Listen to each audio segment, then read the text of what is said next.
अस्सलामुअलैकुम। मोहम्मद अजहर सिद्दीक अपने प्रोग्राम सियासी गपशप के साथ हाजिर खिदमत है। 12 मार्च 2024 मंगल का दिन है।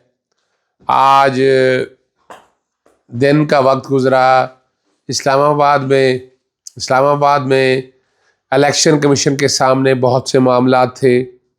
अब वो सारी मैंने डिटेल आपने मीडिया के साथ मेरी गुफ्तगू सुन ली। इमरान खान साहब के डर और खौफ इतना है कि मुलाकातों पर पाबंदी क्यों आयद की है, और हुकूमत क्या चाह रही है। वफाकी काबीना ने जो हलफ ले लिया और उनकी प्रमोशन चल रही है कि एक से बढ़कर एक गुरु है, ज़रा कोशिश करेंगे उन गुरुओं को भी कौम के सामने रख सके। बाकी तौहीने अदालत में जो सज़ा हुई थी डिप्टी कमिश्नर को, उसका नया बेंच तश्कील दे दिया गया है। अब डिसाइसिव मोमेंट की तरफ हम चल रहे हैं। हमें देखना है कि अदालतें वो रोल प्ले कर पाती हैं जो उनकी आइनी और कानूनी जिम्मेदारी है, उस पर गुफ्तगू करनी है। सबसे पहले तो आपके सामने रख दें कि इमरान खान साहब की मुलाकातों पर पाबंदी लगा दी है। मैंने भी आज इस्लामाबाद हाई कोर्ट से ऑर्डर लिए थे जुमेरात को इमरान खान साहब से मिलने का और बुशरा बीबी साहिबा से जुमे वाले दिन। और ये ऑर्डर इस्लामाबाद हाई कोर्ट ने दिया। बड़े ख़त लिखे अडयाला जेल के सुप्रिटेंडेंट को, सेक्रेटरी ओम को, सेक्रेटरी दाखिला को, लेकिन किसी ने कोई तवज्जो ना दी। अल्टीमेटली फिर आपके पास अदालतें रह गई हैं। अब इमरान खान की जो पाबंदी लगाई है 2 हफ्तों के लिए, तमाम कैदियों पर भी पाबंदी लगा दी है। मकसद क्या है? मकसद सिर्फ इतना है कि इमरान खान साहब को, उनकी सियासी जमात को सियासी तौर पर नुकसान पहुंचाने के लिए ये किया जा रहा है। सेनेट के इलेक्शन आ रहे हैं। एक तो सेनेट के इलेक्शन ज़िमनी हो रहे हैं, और दूसरा जो सेनेट इस वक्त खाली हो चुकी है, जिसमें चेयरमैन का ओहदा खाली है इस वक्त, ये तारीख में कभी ऐसा आज तक नहीं हो सका है। उसकी वजह क्या है? सेनेट का इलेक्शन का मैंने आपको बहुत पहले भी बताया था, मैं फिर दोबारा समझा देता हूँ। सेनेट एक ऐवान बाला है, और ऐवान बाला का तसलसल रहना ज़रूरी है। मार्शल लॉ हो, हुकूमत आए जाए, निगरान हुकूमत आ जाए, लेकिन ये अपना ऐवान बाला जो है ये मौजूद रहता है। उसका तरीक़ाकार रखा है कि आधी सीटें 3 साल बाद ख़त्म, 6 साल का टेन्योर है, 3 साल बाद ख़त्म, और अगली सीटें जो है वो 3 साल बाद रिटायर हो जाते हैं ऑटोमेटिकली। इस वक्त 11 मार्च को वो तमाम सेनेटर रिटायर हो गए हैं और 52 सीटें इस वक्त खाली हैं। 52 सीटें, उसमें 7 सीटें जनरल हैं, 2 ख़वातीन की हैं, 2 अक़लियत की हैं, फिर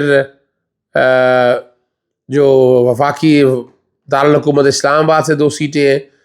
तो टोटल 52 सीटों पे इलेक्शन होने जा रहा है।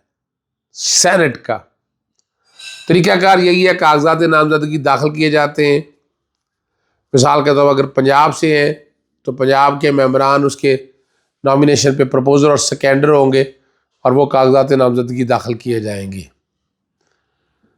एक से ज़ायद भी कागजात नामजदगी दाखिल किए जा सकते हैं। तो सेनेट का इलेक्शन अब इतना अहम है। अब सेनेट के इलेक्शन के साथ जुड़ा हुआ है इलेक्शन मखसूस नशिस्तों का भी। उस मखसूस नशिस्तों को सामने रखते हुए ये फैसला करना है कि, और इसमें आपको पता है इलेक्शन कमीशन जिस तरह से मामलात को लेकर जा रहा है, इलेक्शन कमीशन ने अपने इख्तियार से तजावुज़ किया। आर्टिकल 51 और आर्टिकल 106 की तशरीह कर डाली। हालांकि ना कोर्ट है ना ट्राइब्यूनल है, इलेक्शन कमीशन का ये इख्तियार नहीं है।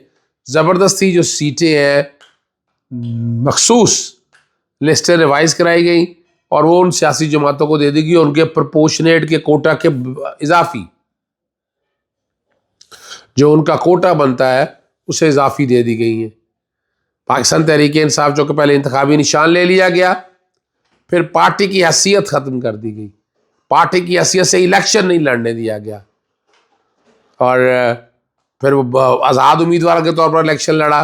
72 घंटों में सियासी पॉलिटिकल सियासी जमात ज्वाइन करनी थी, तो उसमें सुन्नी इत्तेहाद काउंसिल को ज्वाइन किया गया। सुन्नी इत्तेहाद काउंसिल पर यह लगाया कि इनके पास तो सीट ही कोई नहीं है, और इलेक्शन कमीशन ने वो राइट जो इतनी ज़्यादा सीटों का पाकिस्तान तहरीक इंसाफ के पास था सुन्नी इत्तेहाद काउंसिल की, वो रिजेक्ट करके सीटें दे दी और साथ नोटिफाई भी कर दिया। पेशावर हाई कोर्ट ने रोका था। अब ये मामला सिंध हाई कोर्ट में, पेशावर हाई कोर्ट में और लाहौर हाई कोर्ट में भी। लाहौर हाई कोर्ट में तो 2 दफ़ात जो है आइन से मुतसादम है, वो सेक्शन 104 और रूल 94। रूल 94 ये कहता है कि जब पार्टी से सिंबल ले लेंगे तो मखसूस नशिस्तें भी नहीं मिल सकेंगी। अब यानी पार्टी का तशख़्ख़ुस ही ख़त्म हो गया, और ये वो रूल है जो आइन के आर्टिकल 17 से मुतसादम है। अब ये बातों को ज़रा समझिएगा। ये वो वजह है कि इमरान खान साहब से मुलाकातें जो है ना वो बंद कर दी गई, बहाना बनाया गया। यानी वो अपना हुकूमत जो एक छोटी सी अडियाला जेल की हिफाजत नहीं कर सकती, वो पूरे मुल्क की हिफाजत कैसे करेगी?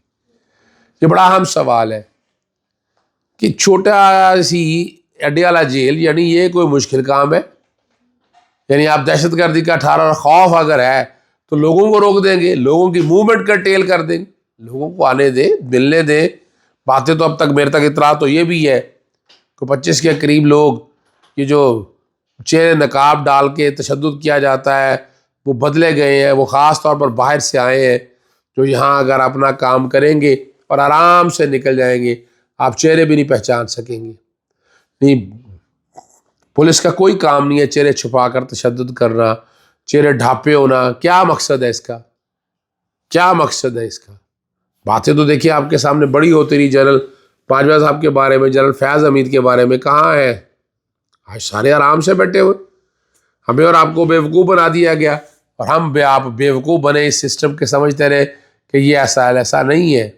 और उनमें से कई ऐसे आदमी हैं जो मुल्क से बाहर जा चुके हैं, यहाँ अपना प्रोजेक्ट कंप्लीट किया और निकल गए, प्रोजेक्ट कंप्लीट किया और निकल गए आराम से।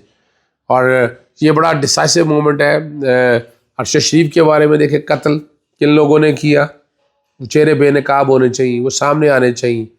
इमरान रियाज के साथ जो ज़्यादतियाँ हुई, प्रेशर तो डाला जा रहा है कि इमरान रियाज भी अपना बयानिया तब्दील करे। इमरान रियाज को कहा यही जा रहा है कि आप कहें कि इलेक्शन साफ शफाफ हुए।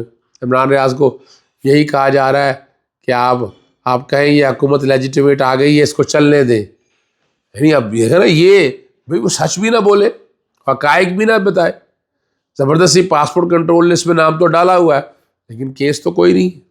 एंटी करप्शन का केस 0 है। और जहाँ तक वो इमरान खान साहब के घर ज़मान पाक वाला है, इमरान रियाज तो सिर्फ कवरेज करने के लिए गया था, उसके अलावा तो कोई ताल्लुक नहीं था उसका। ठीक है जी। तो ये है वो सारे मामला जो आपके सामने रखे हैं।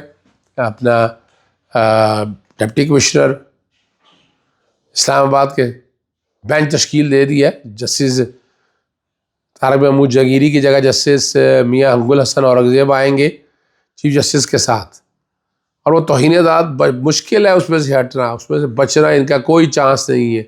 महीने तक सज़ा सस्पेंड की थी, महीने बाद अमल दरामद शुरू हो जाएगा। तो वो कोशिश उनकी यही है कि ये जजमेंट किस तरह सस्पेंड करा ली जाए, लेकिन नहीं होनी चाहिए जजमेंट सस्पेंड।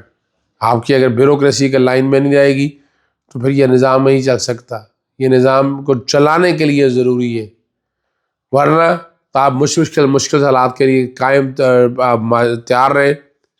कोई किसी को नहीं पूछेगा, करप्शन हो रही होगी, लूटमार हो रही होगी, सारा कुछ जायज़, आंखें बंद की हुई हैं हम लोगों ने, हमारा इससे कोई ताल्लुक़ नहीं है।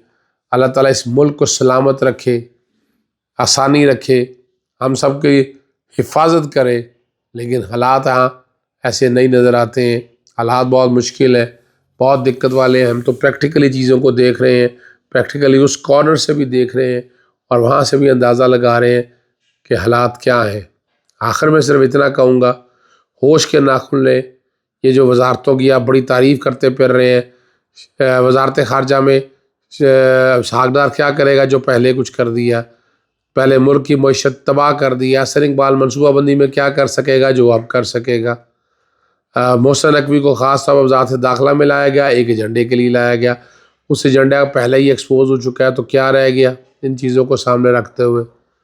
यानी ये वो चीज़ें हैं जिसमें बड़े सवाल उठ रहे हैं और इसका जवाब नहीं है किसी के पास। मैं इजाज़त चाहता हूँ। अस्सलाम वालेकुम, अल्लाह हाफ़िज़। पाकिस्तान जिंदाबाद।